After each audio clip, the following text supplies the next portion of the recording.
buttons on my...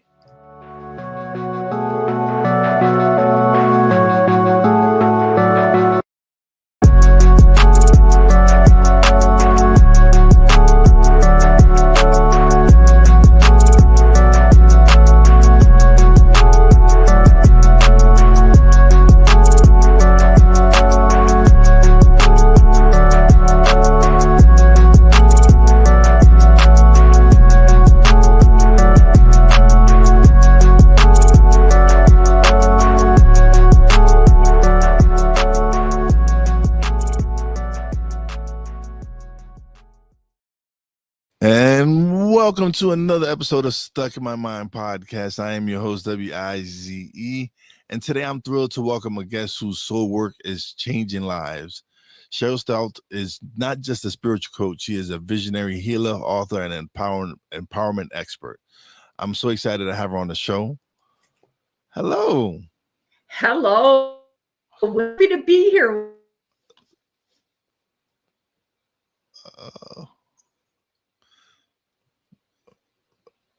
You broke up a little. I'm here. No, I hear you now. I hear you now, but it's like you froze up for a second. But it's fine. It happens. Yeah, I saw that. It's. I don't know if my connection is. It's good. It happens. That's the process of when you go live, when you record. These things happen. Yeah. Okay, so. You've said meditation changed your life. What happened the day your brother's spirit visited you? Oh, that was amazing. I mean, I was pretty young back then, and my friend was on the beach with me, and we're waiting for the tide to go out in Western Canada so we could pick oysters.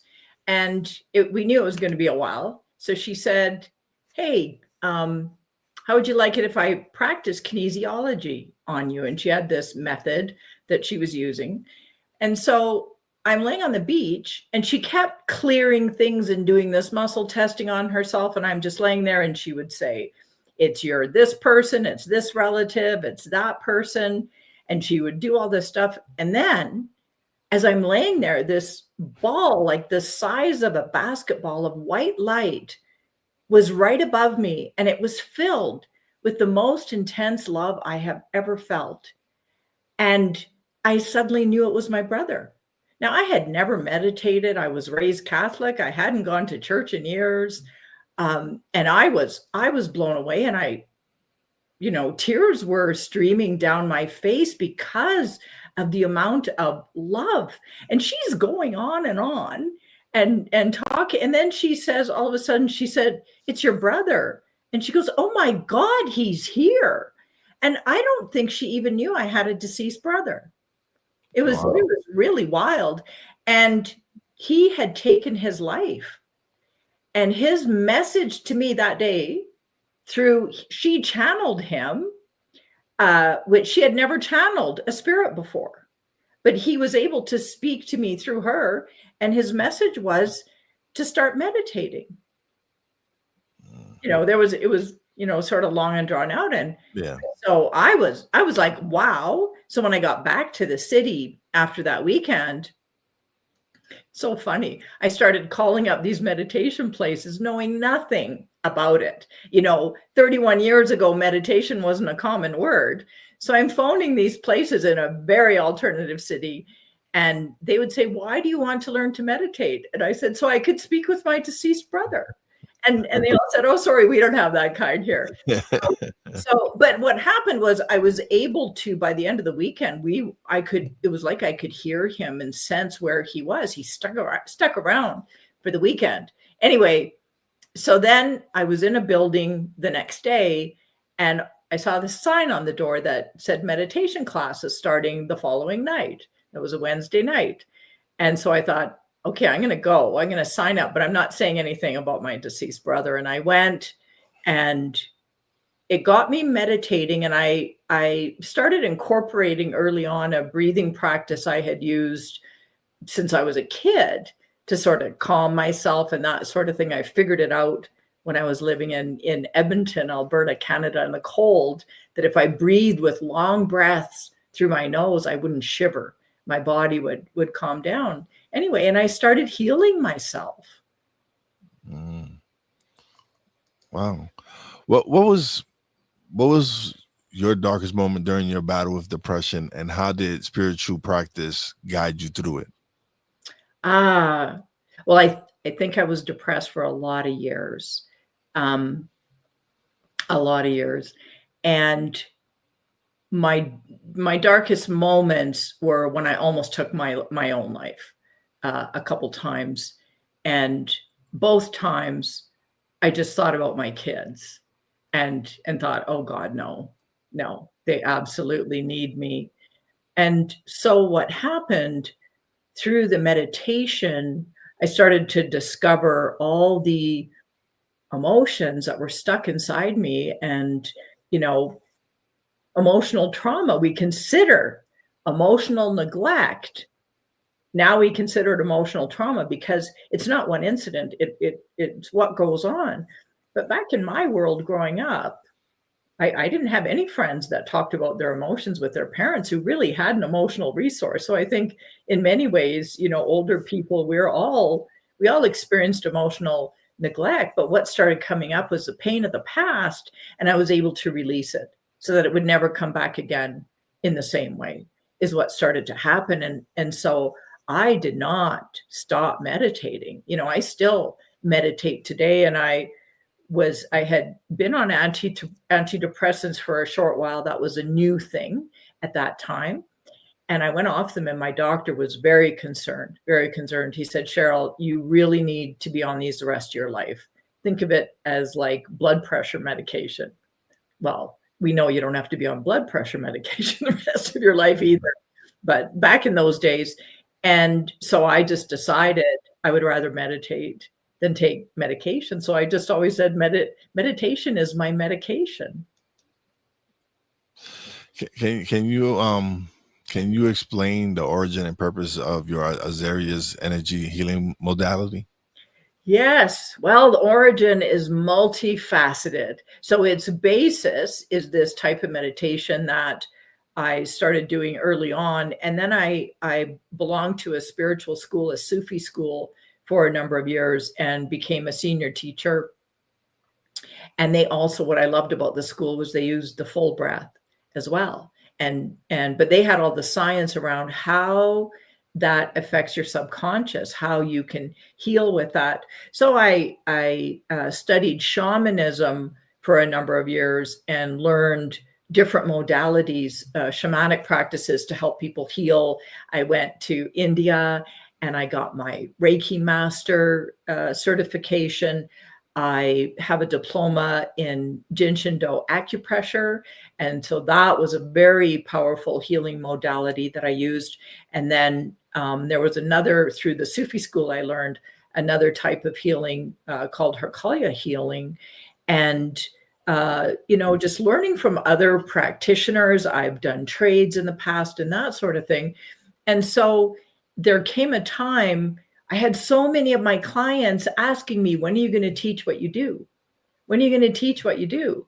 And I was just sort of, I don't know. Mm-hmm. And then finally, this one client of mine knew she was an energy healer. She just said, I know I'm an energy healer. I don't know what kind of training to take. I know I need to take something. I don't know what to do.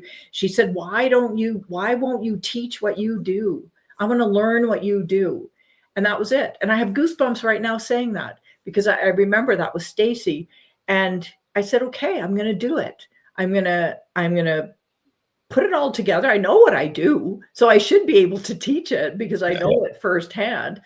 And it was just so rewarding to teach that and get others that certification that they can do this deep healing. And it is deep. I have so many people that I work with, and especially older women who have tried everything, and they all say to me, nobody goes as deep as you do. I'm working with a healer right now and helping her heal, and she has multiple certifications. She said, I've never experienced anything like this. So it's deep. If you're not ready for deep, don't call me. If you're ready for deep, I'm your person. What exactly is heart-centered shamanism, and how does it differ from traditional shamanic practices? Oh, one major difference in shamanic practices, traditional, you leave your body. You leave your body to do the work. You do a lot of journeying. There's the lower world, the middle world, and the upper world. You can go inside as a spirit. You can go inside someone else's body and look around and see what's happening. So everything is focused around, especially all the basics around leaving your body, where heart-centered shamanism is going inward, going into your body, into your heart, because the heart is the seat of the soul. It's our temple. It's who we are. It's our godness. It's our divinity.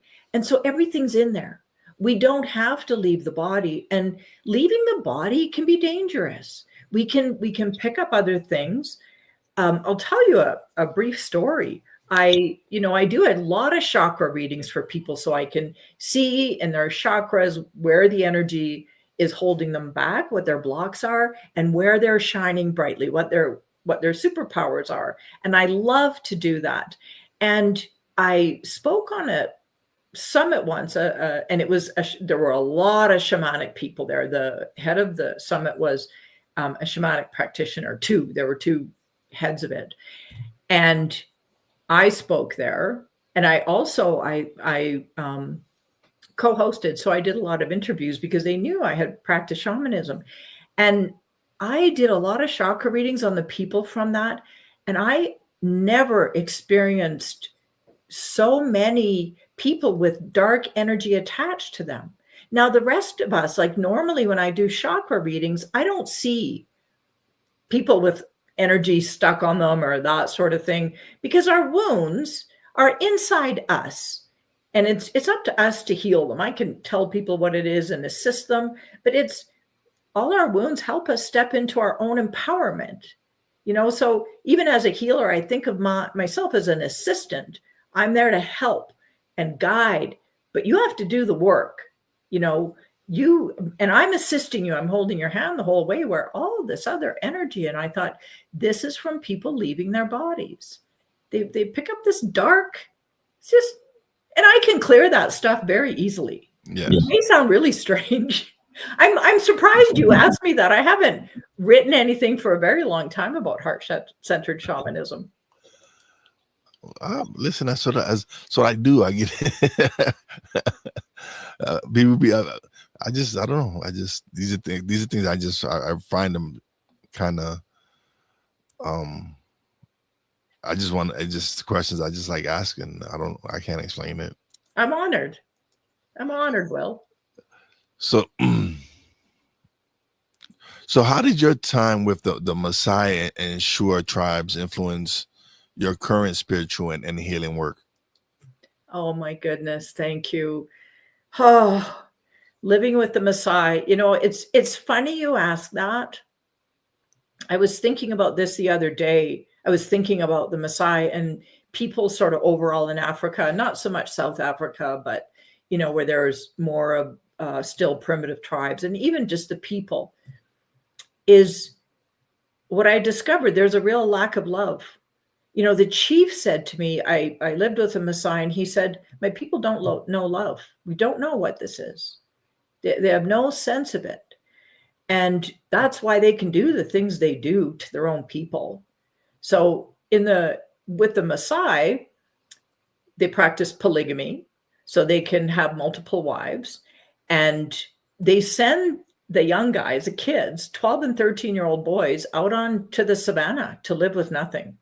And those boys have to fight lions with their bare hands and everything. And they eat roots. That's how they get their water. Like, it's really rough. But they send them out because they want to have all the young women. So they keep buying more girls. And I mean girls, 12 or 13. They're circumcised, and that's it. Then they're available to be sold. They get a dowry and that sort of thing. But they don't know love. And then when the old man dies and he's got 4 or 6 wives, the youngest one and her children then get kicked out of the tribe to live on the savannah, or basically die, or go wherever.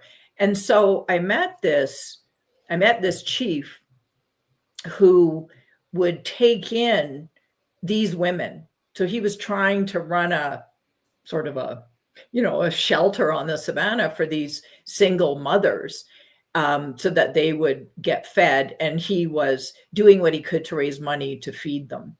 And so I got to know the people, and the women and the men, and they really don't know love. And so love, we all know we love is what the whole world is made of. That's what God is. It's love and light. And so they don't have abundance. They don't have the wealth because they don't have the love. There's so much missing, so much missing. And so, I did a lot of things there. It was rough. I lived in a hut.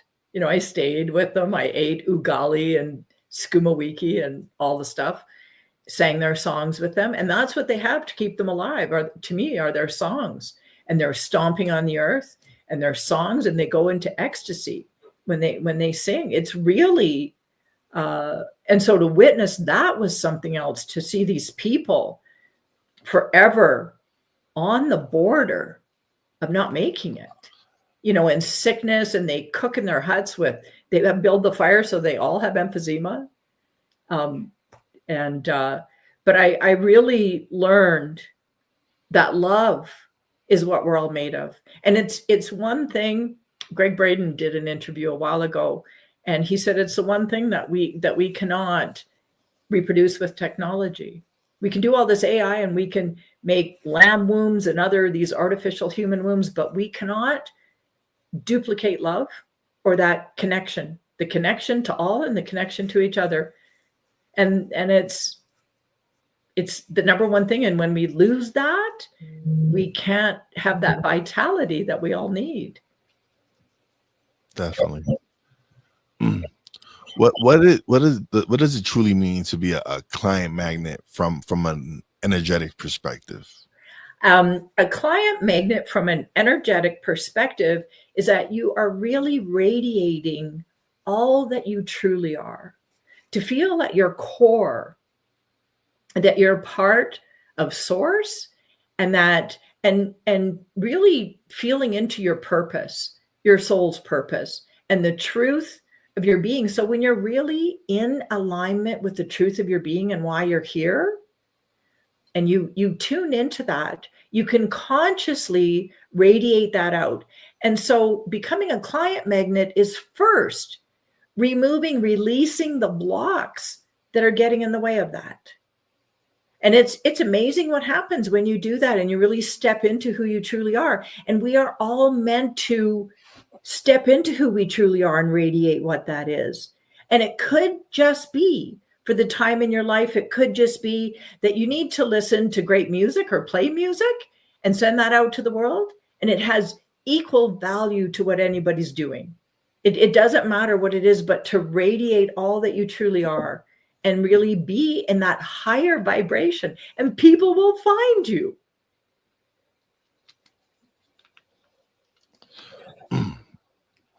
You help people heal throat chakra blockage. What are some signs someone has this blockage? Some of the signs of a throat chakra blockage is that they don't feel seen and heard. They can speak all they want, but they really don't feel understood.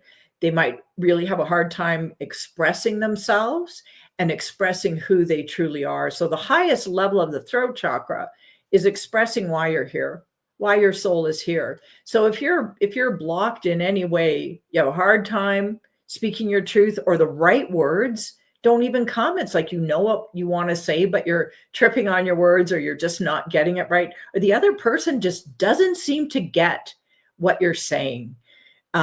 Or you get out there and you want to, even on social media, you want to do a video and you just don't feel heard. You're not getting it right. Then you have some blockages.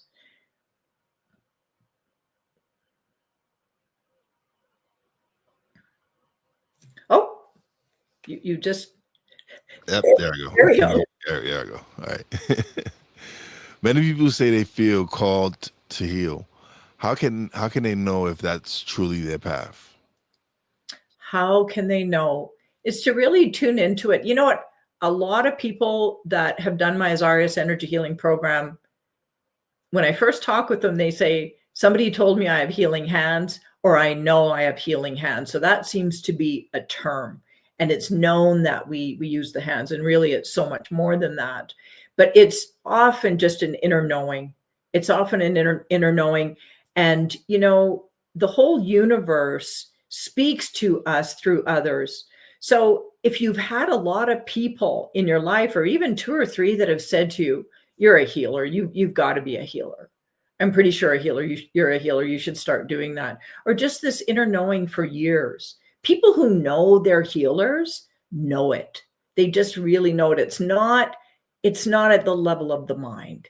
You know, they're not stuck in their mind around it. They're in their hearts around it. That's why I named the podcast Stuck in My Mind, because I had been stuck for many years, like wanting to do stuff and just making up excuses. Not like, even with the podcast, just, oh, I suck, who wouldn't listen to me, why should I start? It was just so much negative self-talk until I finally was like, stop. And I got out of my own head and like, I'm gonna record the podcast. It was 7 minutes. That's how I started, and then it just grew from there to where it's at now. So had I not finally got unstuck and made myself uncomfortable and take that risk and record the episode and release it, I wouldn't be where I'm at right now. And I love that. And you know, it's one of the things that you and I have in common. It really is. I label that as a fear of your greatness. Part of your greatness is to talk with people and help people share their stories and get their message out there and get their own, and to allow yourself to be seen for who you really are. And so I love the title. As soon as I saw it, I went, oh, pick me, please, you know, and stuck in my mind because we're too busy up there. Mm-hmm. And it's getting into our physical sensations in our bodies. Your body knew that you're meant to do this podcast. Your heart knew. And so you got unstuck. I love it. Yeah, it's been a great, 5 years now? Since I started the podcast, going on 5 years now. Actually, today I think would be the anniversary, kind of, when I launched my podcast and started my journey. So it's been amazing being able to have these wonderful conversations and have people come share their stories, and once I started seeing the effect of the podcast was having, where people would reach out and leave comments and tell me, oh, this was my favorite episode, or this, that's when I was like, okay, I got to keep doing what I'm doing. Yep.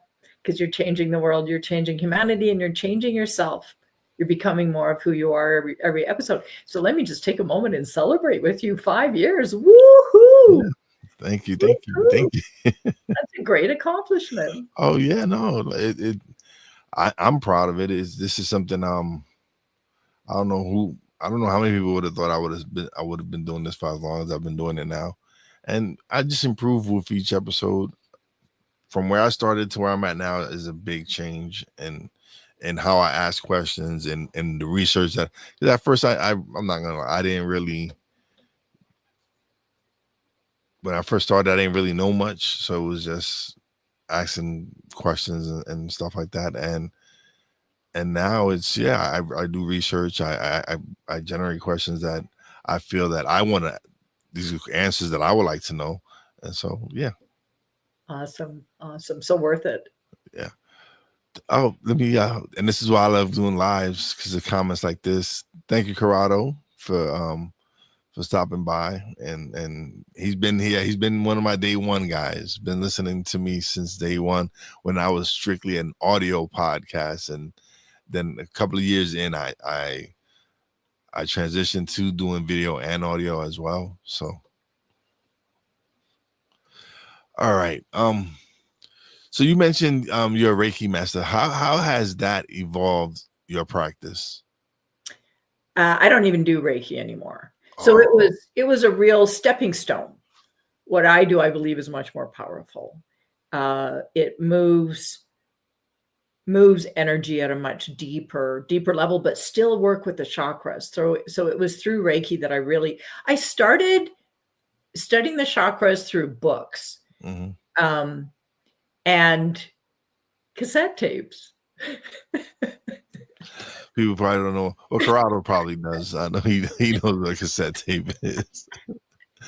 I think everybody knows the old history. Anyway, yeah, so I studied with cassette tapes and books, and really started to work with the chakras in my meditations, and then applying that in Reiki when I was in India was very profound for me. And I worked with such a magnificent master up in the foot of the Himalayas, Ushi. She was so amazing. And so I still work with the chakras. I still do that. It's just different. I've gone to a different level.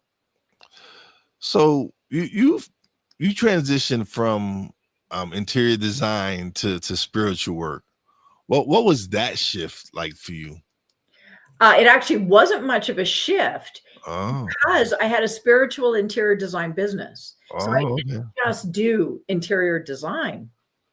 I did space clearings, house blessings, I did readings, I did healings, I did all sorts of things. And I would even, I could go into a home if there was someone's home, they were having a hard time selling it, or if someone would say just the energy is bad in here, that sort of thing. I could go, I'd help people sell their homes and do all that sort of thing, and find out why it's not selling, correct it quickly, and then the houses always sell. It was really, really fun. But it was really, the premise of my interior design business, my tagline was designing for the soul. It was stealth design, designing for the soul. So it was to help people discover, again, the deeper layer of who they truly are, and express that in their homes. And then you design the home so it expresses back to them, reflects back to them who they are. So we would have, in the beginning, what I would call the feeling meeting. It's like, I had this binder full of magazine pages of all different colors, shapes. I had it all in sections, and I wanted to know how all these things made my clients feel. And then that's what I went with. I didn't just go in and do my specific thing. No, it was very personalized. And so whatever was out of alignment in their homes with who they really were, we had to, they had to get rid of that and really bring things in. And then even there was energy work that I did, with the homes, and I did instinctive feng shui. I studied with Denise Lin, interior alignment and instinctive feng shui, and that really helped me be able to feel the energy in a space and clear it and that sort of thing. So I was doing all that in my business. And with some people, it was just straight interior design. I really specialized in renovations and soft furnishings. I love textiles. And so, silk drapes, triple lined, and the whole gamut. I, love to do all that sort of thing. Yeah. So when I transitioned into spiritual work, I just dropped the interior design part and went into the spiritual work. Okay. How does energy healing help someone who's stuck in fear, doubt, or burnout? It moves them into empowerment. It's I don't use affirmations. I don't give anybody any affirmations. I help people access their own truths. And so those become their truest affirmations. I find out what's not true. So it's sort of like, when you're stuck in your mind, you're out of alignment with your truth, 100%. And so I help them. It's always hidden in the past. It's hidden in our childhoods. That's when our blocks first start, is in our childhoods. Always. Haven't met a person who it wasn't. Do we have to relive our traumas? Absolutely not. What we have to do is just release the emotions that are stuck there that we weren't able to process, and discover what the subconscious beliefs were at that time.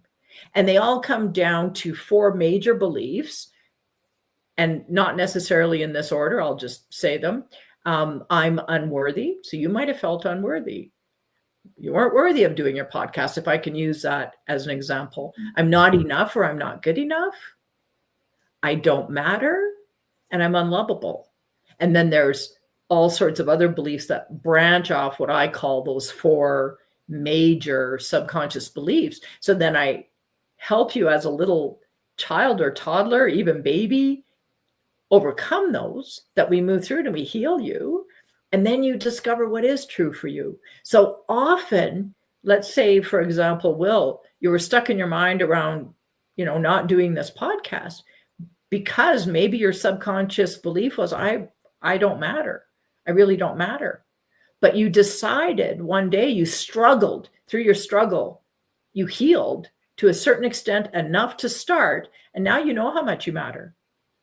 Right. And so whatever our greatest, subconscious belief is that's getting in the way, we were born to become the opposite. Yeah.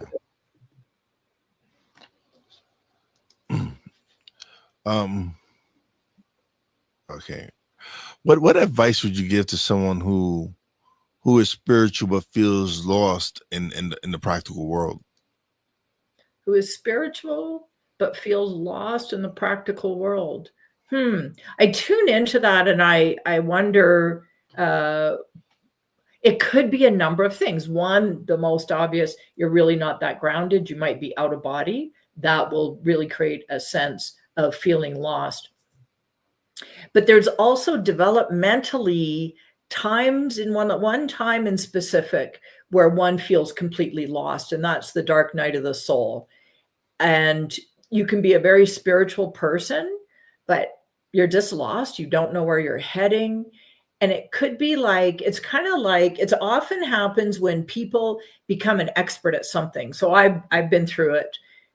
You get really good at one thing. You've done it for a long time. You become an expert at it.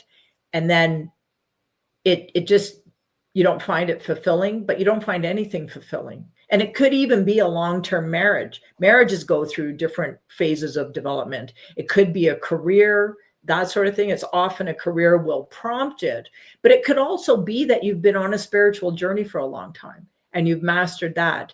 And there comes a time of unlearning. There comes a time to surrender. It is not about doing.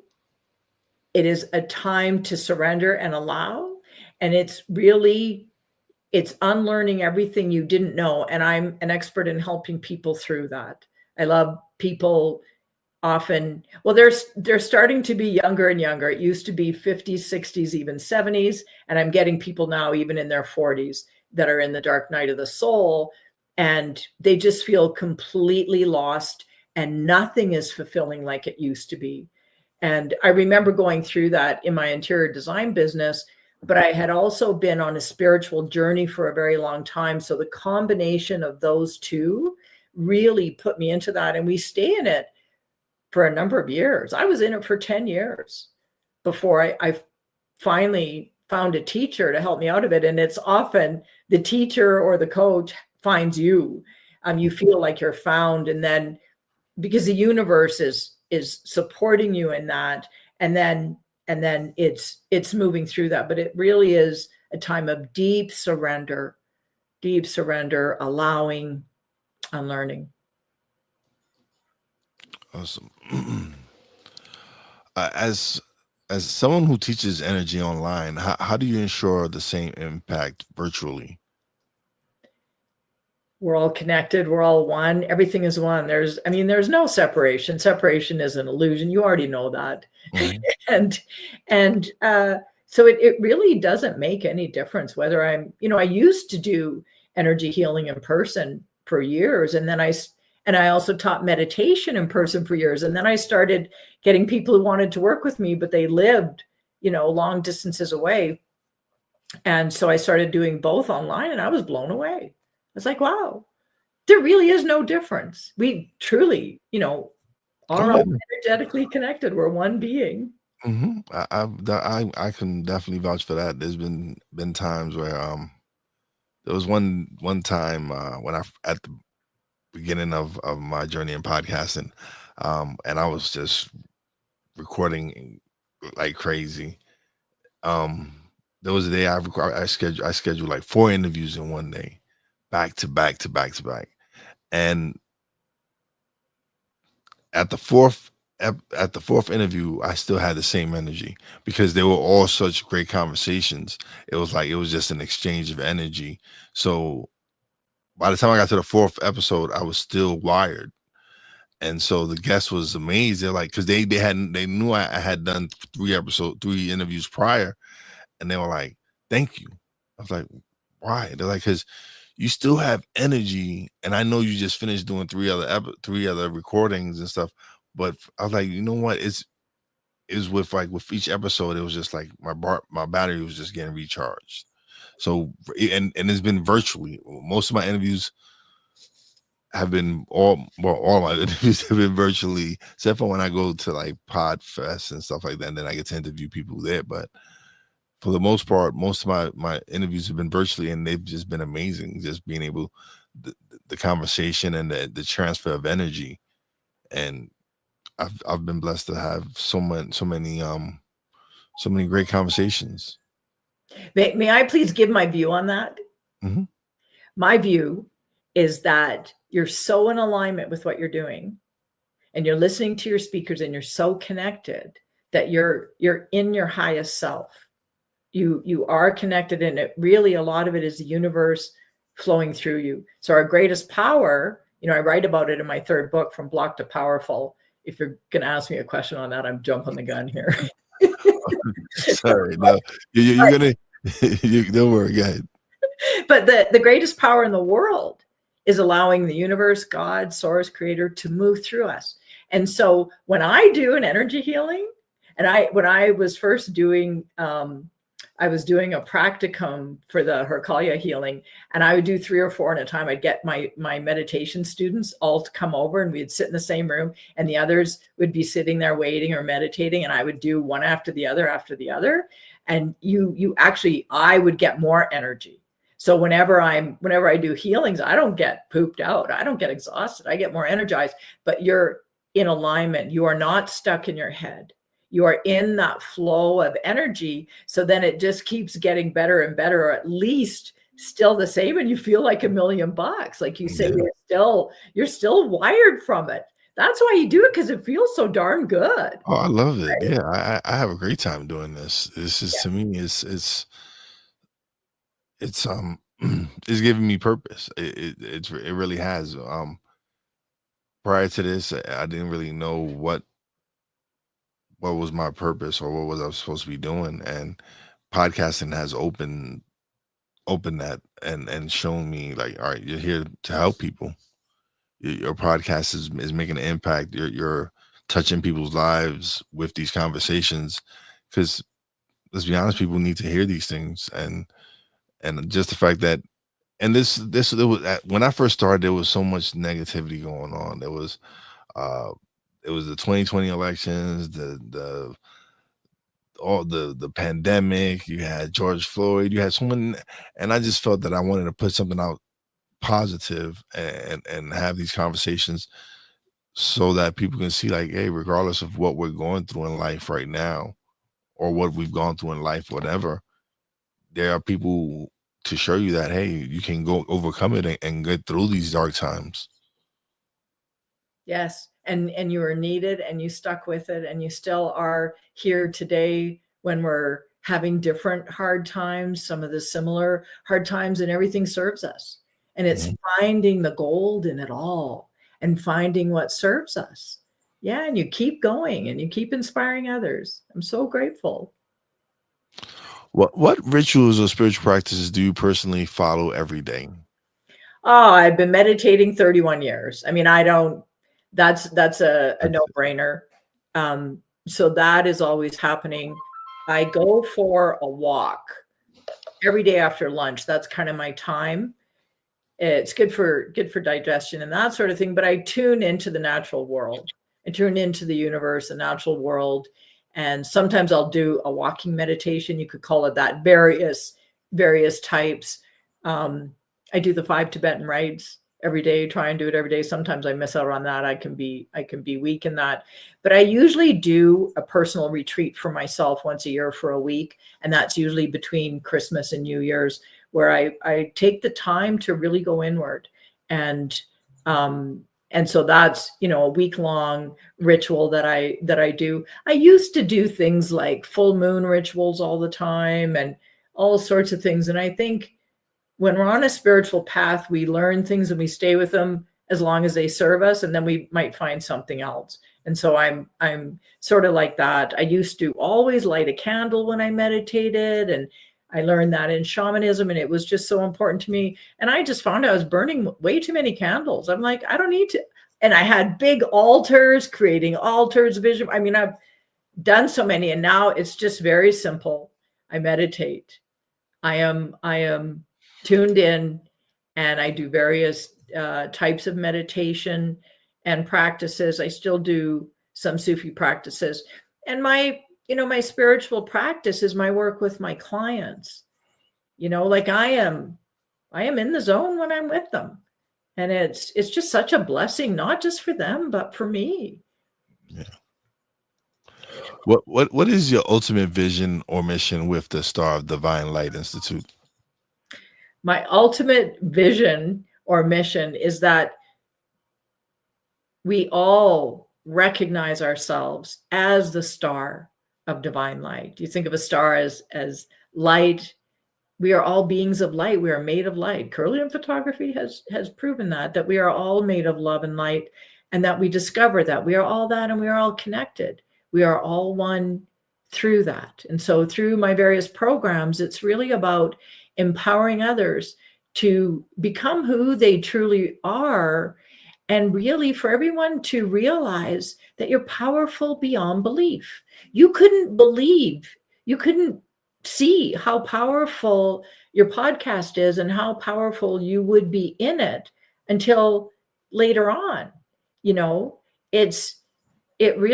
really are all powerful beyond belief. And one of our greatest fears in life is discovering that. I know that's been the story for me. Well, me too. It's something I find sometimes I find myself struggling with is knowing that I know certain things, but afraid to go out and take that risk because I don't want, and I don't even know why, but I don't want people to judge me or anything like. But and I know in my own head, the only voice that matters is mine. Mm-hmm. But I still struggle. I'm human, of course. There's those times where you struggle with those thoughts and stuff like that. But it's how I respond. And so being able to do the podcast is my therapy, and it's my meditation, is my place where I get to really find myself and have these conversations and just process everything that I'm listening to and learning at the same time. And so for me, this to me right here is what I love to do. I can be here all day talking to people and interviewing people. It's a connection. Yeah. But we've come to the part of the show where you get the solo screen and you get to plug away and let them find out where to get the books, website, everything. All right. Thank you. So I have written 3 books: Heal Your Neck Issues and Let Your Throat Chakra Shine. So if you have throat chakra issues, you have trouble speaking your truth, and you're really not expressing yourself fully, that may be a great book for you. Also, Client Magnet, if you're a coach, a business owner, awesome book to start using and go through, and they're all full of meditations. And then my most recent book, From Blocked to Powerful, which is all about discovering your own inner clarity and authentic power and expressing that in the world, because you are powerful beyond belief. And I would just like to say, one of my most favorite things to do is to do chakra readings on people. You can gain so much insight and understanding about where you're at in your life right now. And so you can go on the website, starofdivinelight.com. There's also, if you go on there, you can get a free ebook from me, and that is the ACE method. And it's all about healing and empowerment and how to do it for yourself. It explains very briefly a summary of all the work that I do and how you can learn these types of meditations so you can heal and become empowered. And the website is starofdivinelight.com. So you can go right there. And I'm mostly on Instagram. Great to follow me there. And you can find me Stelte.Cheryl. So STELTE.Cheryl on Instagram. I'm also a little bit on Facebook and LinkedIn, but I like Instagram. Awesome. Hold on one second. There we go. Thank you so much, Cheryl, for being the guest. I greatly appreciate you stopping by and spending this time with us. Don't leave just yet. Let me close out the show. We're a little bit off the air, but thank you so much. I greatly appreciate this, and I've had a great time talking to you. Thank you, Will. I have absolutely loved hanging out with you here today. It really has been a pleasure and an absolute honor. Thank you. Thank you. All right, everybody. Thank you for tuning in. Snowman, appreciate you for stopping by, brother. Appreciate the love. Corrado, as always, thank you, my brother. Love you and appreciate you stopping by when you're at work and on your break. Mickey, what's going on? How you doing? I greatly appreciate you stopping by. As always, big shout out to my Real Wise fam, Poppy J, Brandy J. Love you guys. Shout out to the boss lady. Love you. Can't wait for you to come home. And as always, a big shout out to all the essential workers out there. God bless y'all. Be safe. You know, your boy Wise does it. Peace out.